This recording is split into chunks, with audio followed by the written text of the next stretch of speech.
प्रभु यीशु मसीह के नाम में आप सबका स्वागत है एक बार फिर से। और आज का वचन यूहन्ना की पुस्तक उसका 12 अध्याय उसका 1 से 7 वचन से हम देखेंगे। यूहन्ना की पुस्तक उसका 12 अध्याय उसका 1 से 7 वचन में लिखा, यीशु फसह से 6 दिन पहले बैतनिया में आया और यहाँ लाजर था जिसे यीशु ने मरे हुओं में से जिलाया था। वहाँ उन्होंने उसके लिए भोजन तैयार किया और मार्था सेवा कर रही थी और लाजर उनमें से एक था जो उसके साथ भोजन करने के लिए बैठा था।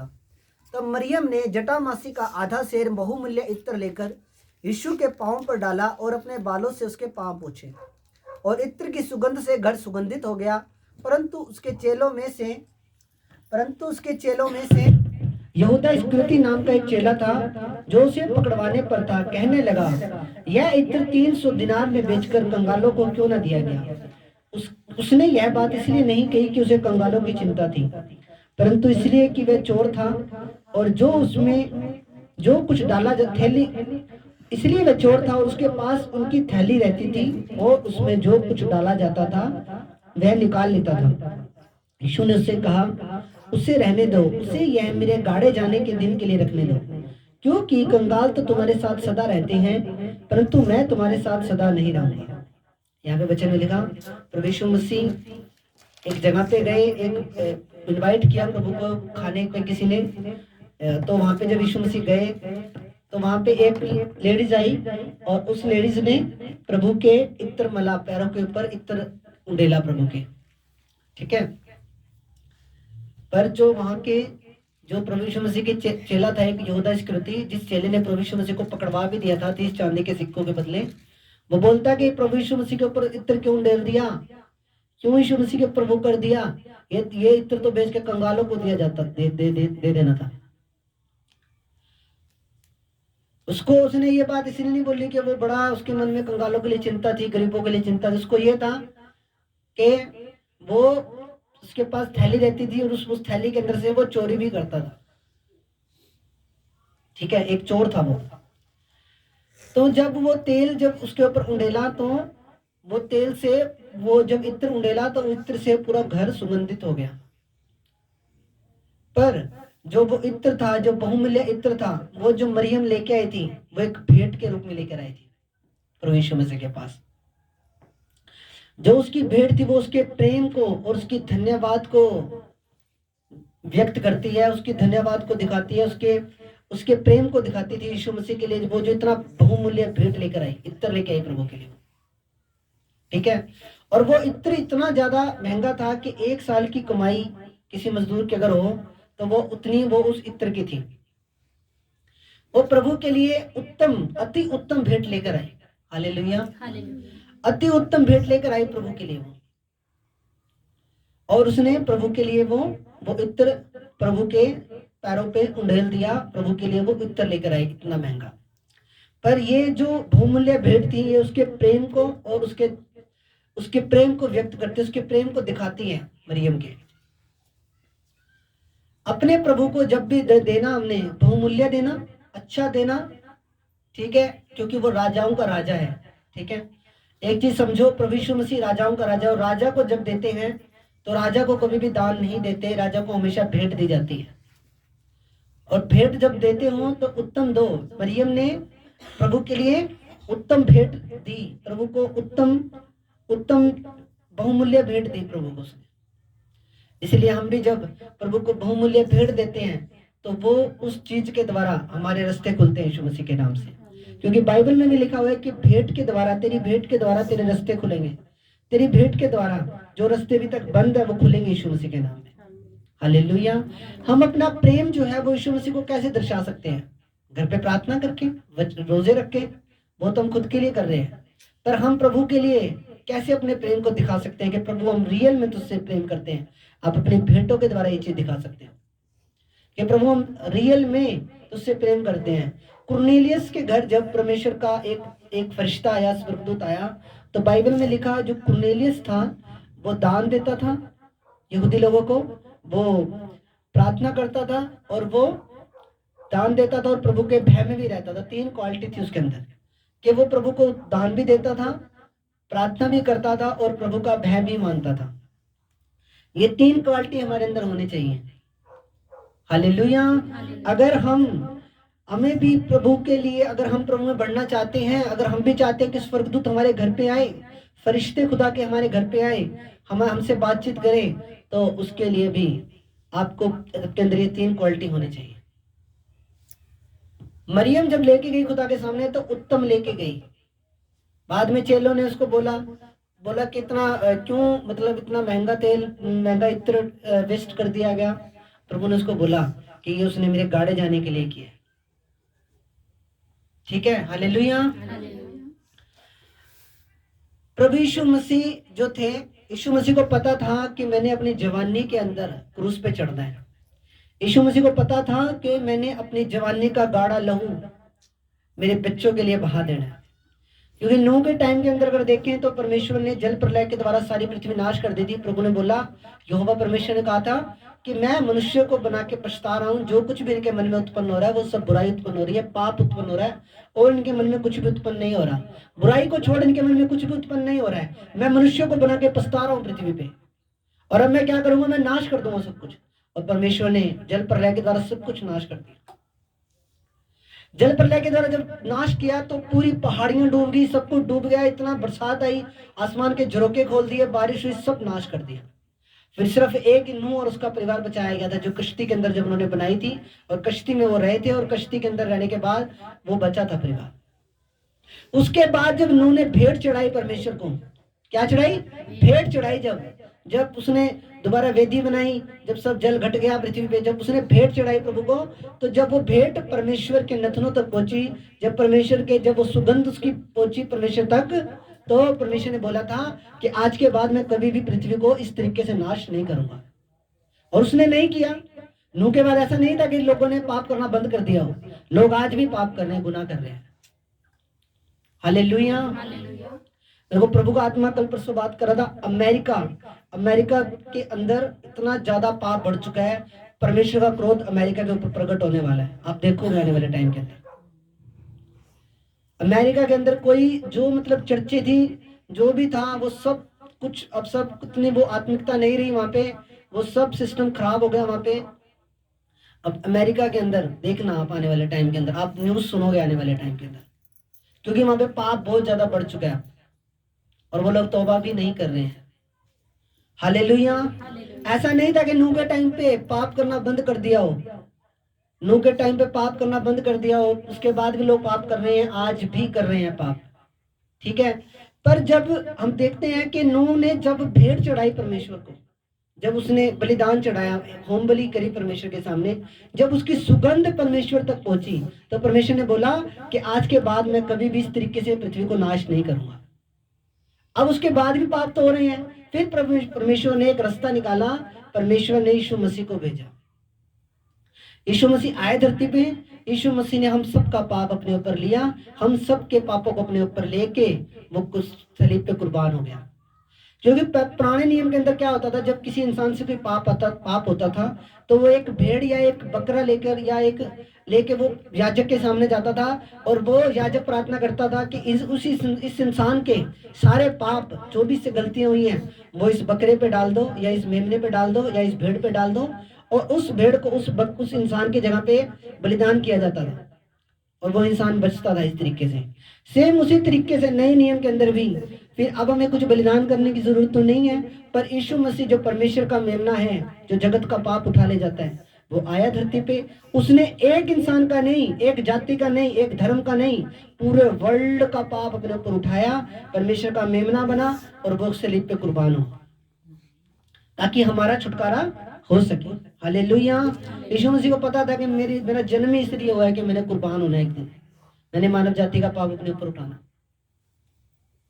और बड़ा दुख होता है कि आज हम उसी प्रभु के लिए, जिस प्रभु ने हमारे लिए इतना कुछ सहा, उस प्रभु के लिए आज हमारे पास दिन में आधा घंटा या घंटा भी नहीं है।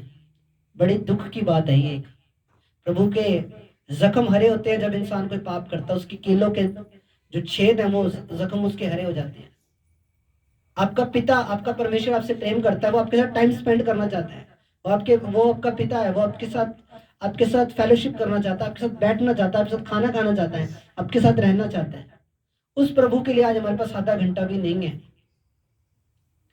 तो उस प्रभु के लिए जिसने हमारे लिए इतना कुछ सहा, जिसने हमारे लिए जान दी, हमारे गुनाहों को उठाया, इतनी दर्दनाक मौत को सहा, क्या आज हम उसे 1 घंटा भी नहीं दे सकते? आज क्या हमारे पास आधा घंटा भी नहीं है उसके लिए? क्या हम थोड़ी देर के लिए घुटनों पे आके उसको धन्यवाद नहीं दे सकते हैं? काम तो ऐसे ही चलता रहेगा सारे उम्र, जब तक हम जीवित हैं तब तक काम चलता रहेगा। तो क्या हम हम इतने बिजी हैं कि हम कोई 10 मिनट निकाल कर भी क्या हम घुटने नहीं लगा सकते, प्रभु को धन्यवाद नहीं दे सकते? जब हमारा फोन आ जाता है, हम फोन के ऊपर आधा आधा घंटा 20-20 मिनट वेस्ट कर देते हैं। हमारे जब दोस्तों का फोन आता है, या हमारे रिश्तेदारों का फोन आता है, या हमारे किसी कोलीग का, हमारे किसी फ्रेंड का फोन आता है, तो हम उस कितना कितना टाइम वेस्ट कर देते हैं फोनों के ऊपर। पर इतना टाइम नहीं है कि हम घुटने लगा सके प्रभु के सामने। अपनी आदतें चेंज करनी पड़ेगी हमें। अगर आप इस कलीसिया को, इस चर्च को ऊपर उठता हुआ देखना चाहते हो, तो पहले आपको खुद को आत्मिकता के अंदर बढ़ना पड़ेगा। यशाया 53 में लिखा कि उसने हमारे बोझ को उठा लिया, उसने कोड़े खाए हमारे लिए। वो एक वचन हम पढ़ते हैं, यशाया की पुस्तक, उसका 53 अध्याय, उसका 5 वचन देखेंगे हम एक बार। यशाया 53, धन्यवाद यीशु, हालेलुया।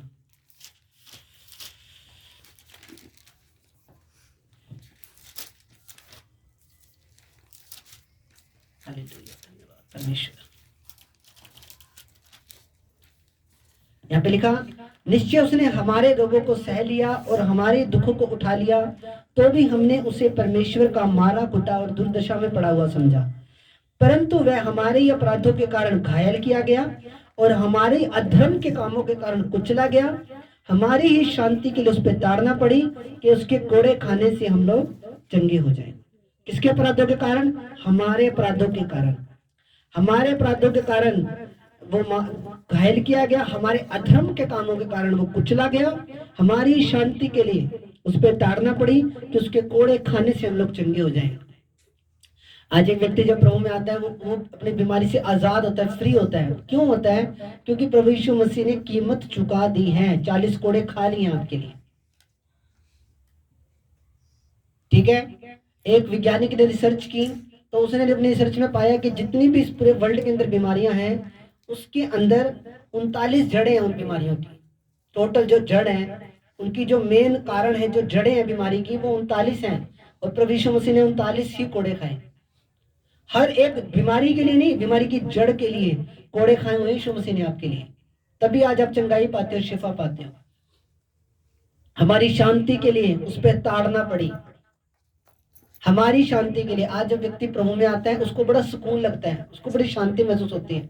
उसको ऐसा लगता है जैसे मेरे सिर के ऊपर से किसी ने पता नहीं ईंटों का एक चट्टा उतार के साइड में रख दिया हो। उसको ऐसा लगता है कि मेरे जीवन में बड़ी शांति आ गई, सुकून है। इस सुकून के लिए, इस शांति के लिए एक प्राइस पे किया गया है। इस सुकून के लिए, शांति के लिए यीशु मसीह कुचला गया है सलीब के ऊपर। वो शांति का राजकुमार है। इसीलिए जब हम प्रभु में आते हैं, तो हमारे अंदर बड़ी शांति भी महसूस होती है, बड़ा हमें हल्का लगता है, बड़ा हमें ऐसे लगता है जैसे हमारे ऊपर से पता नहीं कोई कितना का टन भार उतार दिया हो किसी ने। पर इस शांति के पीछे कारण है, इस शांति के पीछे एक रीजन है। और वो रीजन क्या है? प्रभु यीशु मसीह ने कोड़े खाए हमारे लिए, कुचला गया, कुचल दिया गया। उसका रूप जो है वो इंसान की जैसा नहीं दिखता था। इतना उसका खून बहा, इतना उसके चेहरे पे मारा गया, इतना उस पर कोड़े मारे गए, तो उसका रूप पहचान में नहीं आता था कि ये इंसान है कि क्या है। हालेलुया। उस खुदा के लिए हमें टाइम निकालना है, हमें टाइम देना जरूरी है। मरियम जब प्रभु के सामने लेकर आई, तो बहुमूल्य इत्र लेके आई।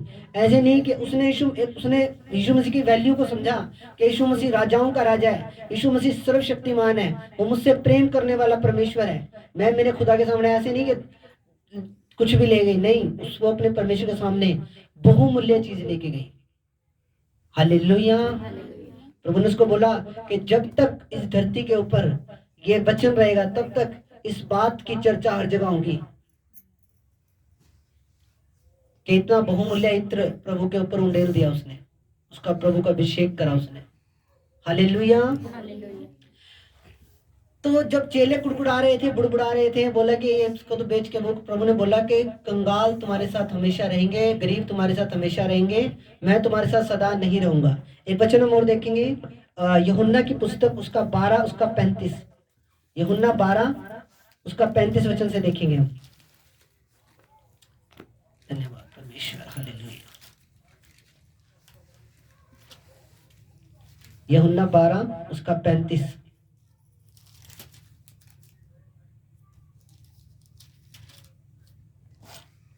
यहाँ पे लिखा, यीशु ने उनसे कहा, ज्योति अब थोड़ी देर तक तुम्हारे बीच में है, जब तक ज्योति तुम्हारे साथ है तब तक चले चलो, ऐसा ना हो कि अंधकार तुम्हें आ घेरे। और जो अंधकार में चलता है वह नहीं जानता कि किधर जाता है। जब तक ज्योति तुम्हारे साथ है, ज्योति पर विश्वास करो ताकि तुम ज्योति की संतान बनो। हालेलुया। प्रभु यीशु मसीह ने क्या बोला, जब तक मैं तुम्हारे साथ हूं तुम मुझ पर विश्वास करो, मैं थोड़ी देर तुम्हारे साथ हूं, उसके बाद मैं ऊपर उठा ले जाऊंगा, यानी कि मैं परमेश्वर पिता के पास वापस चला जाऊंगा। ठीक है, कंगाल तो हमारे साथ सदा है, कंगालों की तो हम कभी मर्जी हेल्प कर देंगे, पर यीशु मसीह ने 33 साल तक रहा धरती पे, उसके बाद फिर दोबारा पिता के पास चला है। तो प्रभु ने उस जगह पे ये बात बोली। तो जो ज्योति के ऊपर, जो प्रभु जीवन की ज्योति कौन है? प्रभु यीशु मसीह। जो प्रभु यीशु मसीह पे विश्वास करेगा वो अंधकार में नहीं चलेगा, ऐसा वचन कह रहा है। अगर रात के अंदर आप लाइटें बंद कर दो सारी और एक भी बल्ब ना जगाओ, क्या आप कमरे में इधर उधर घूम सकते हो? क्या आप किचन तक जा सकते हो पानी पीने के लिए? बिल्कुल अगर अंधेरा हो तो, ठीक है, पूरा अंधेरा हो अगर, तो क्या आप किचन तक जा सकते हो पानी पीने के लिए? नहीं जा सकते। आप कभी इस दीवार में लगोगे, कभी उस दीवार में लगोगे। हालेलुया। कभी आप इस दीवार में लगोगे, कभी उस दीवार में लगोगे, आप नहीं चल सकते अंधेरे में। परमेश्वर मसीह बोल रहे हैं कि मैं ज्योति हूं, अगर मैं तुम्हारी जिंदगी में नहीं हूं तो तुम अपने लाइफ के अंदर कुछ भी नहीं कर सकते। बिना मुझसे अलग होकर तुम कुछ भी नहीं सकते। डाली जब तक पेड़ के अंदर लगी हुई है तब तक फलवंत है। अगर डाली को पेड़ से काट के अलग रख दिया जाए तो वो सूख जाएगी 10-15 दिनों में। उसी तरह दाखलता कौन है? प्रभु यीशु मसीह, और हमने उसके अंदर लगे रहना है। अगर हमारी डाली उसके अंदर लगी हुई है, उसके साथ कनेक्ट है, तो हम फलवंत है। बिना उससे अलग होकर कुछ नहीं। इंसान वहम में ना रहे किसी भी कि प्रभु के बिना मैं ये कर लूंगा वो कर लूंगा, कुछ नहीं है। प्रभु से अलग हो गए जो लोग ब्लेस हैं, उनकी गारंटी नहीं है कि मरने के बाद उनका क्या होएगा क्या नहीं होएगा। प्रभु से अलग होके जो जी रहे हैं, जो लोग किसी और विश्वास में जी रहे हैं, उन लोगों की कोई गारंटी नहीं है आत्मा की।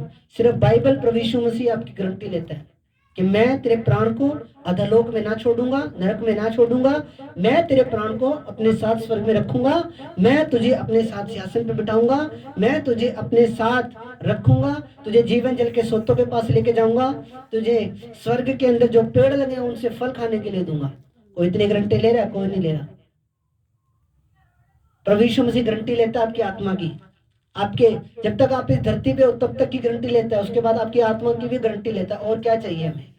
इतनी गारंटी लेने वाला परमेश्वर का कहीं और नहीं मिलेगा। हालेलुया।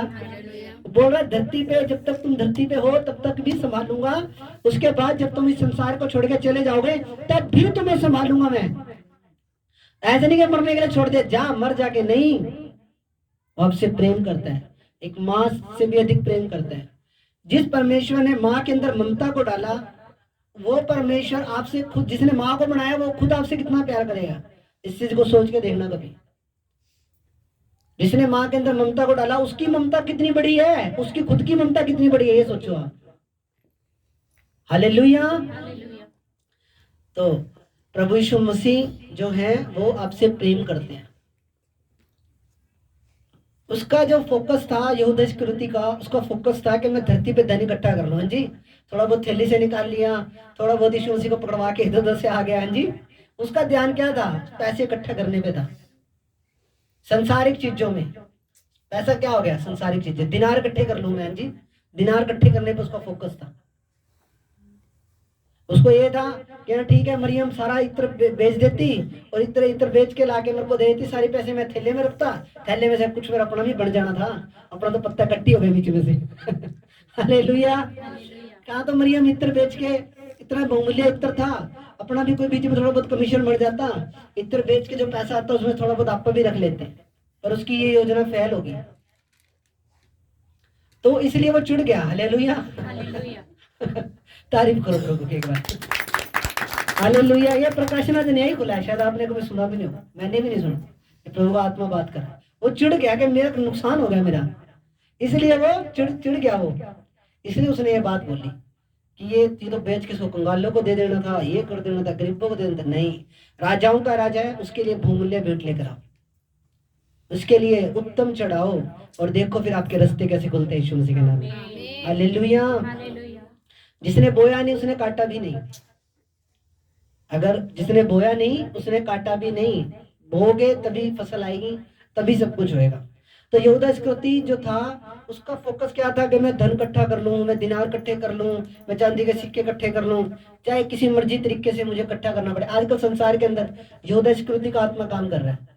उसको ये है कि चाहे 2 नंबर का हो, चाहे कैसे 3 नंबर का हो, जैसे मर्जी हो, आने दो आने दो आने दो। इस आत्मा की कोई परवाह नहीं है, चाहे पाप की कमाई हो, चाहे 2 नंबर की कमाई हो, चाहे गांजे की कमाई हो, कोई मर्जी कमाई हो, आने दो नहीं। उसके बाद उसकी आत्मा का क्या बनेगा, कोई गारंटी नहीं है। कौन लेगा उसकी आत्मा की गारंटी? धरती पे ठीक है रह लेगा, अच्छा एसी लगा के रह लेगा, चंगा बढ़िया रह लेगा, कोठी बना के रह लेगा, उसके बाद क्या? अनंत काल का जीवन स्वर्ग या नरक के अंदर है।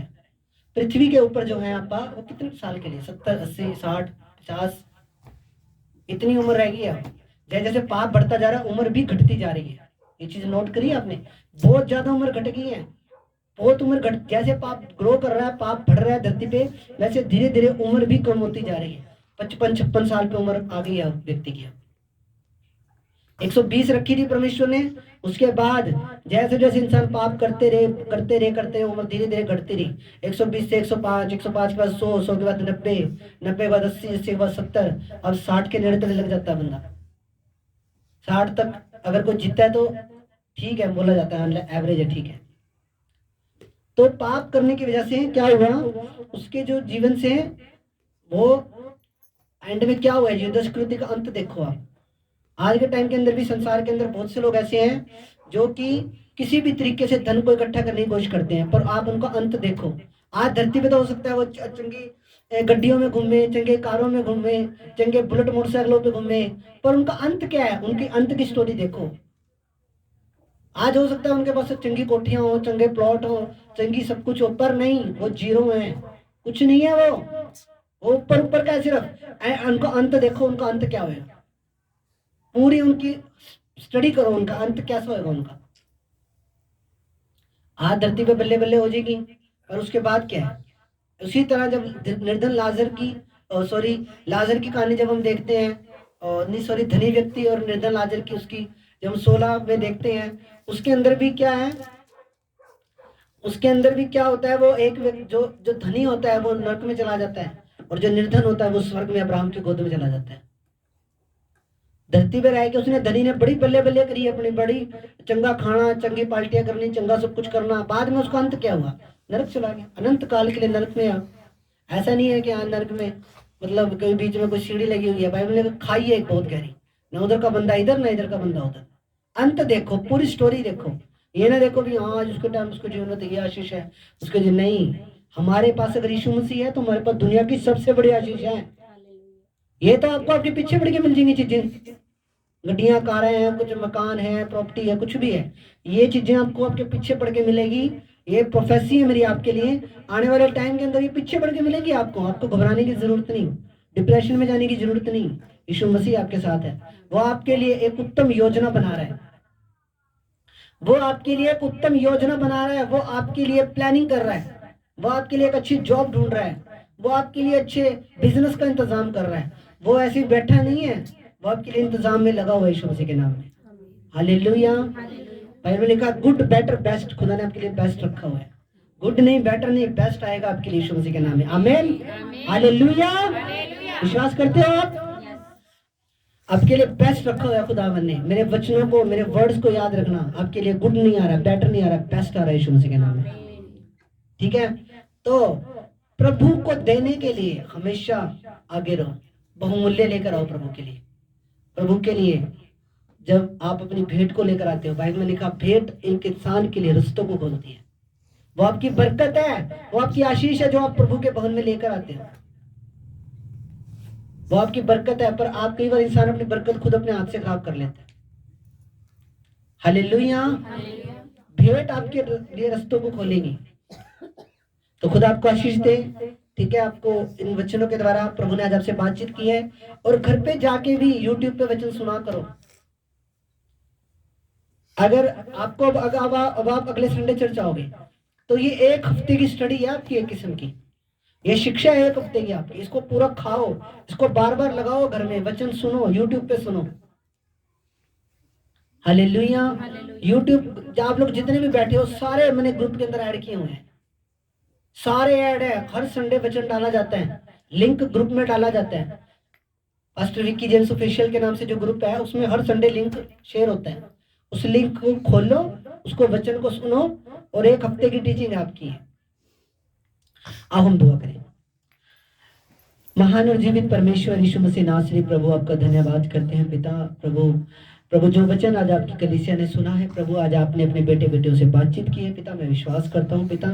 प्रभु आपकी स्तुति हो, बड़ाई हो, तारीफ हो पिता परमेश्वर। प्रभु जो वचन आज इन्होंने सुने, इनके जीवन में 100 गुना फलों को लेकर आए पिता।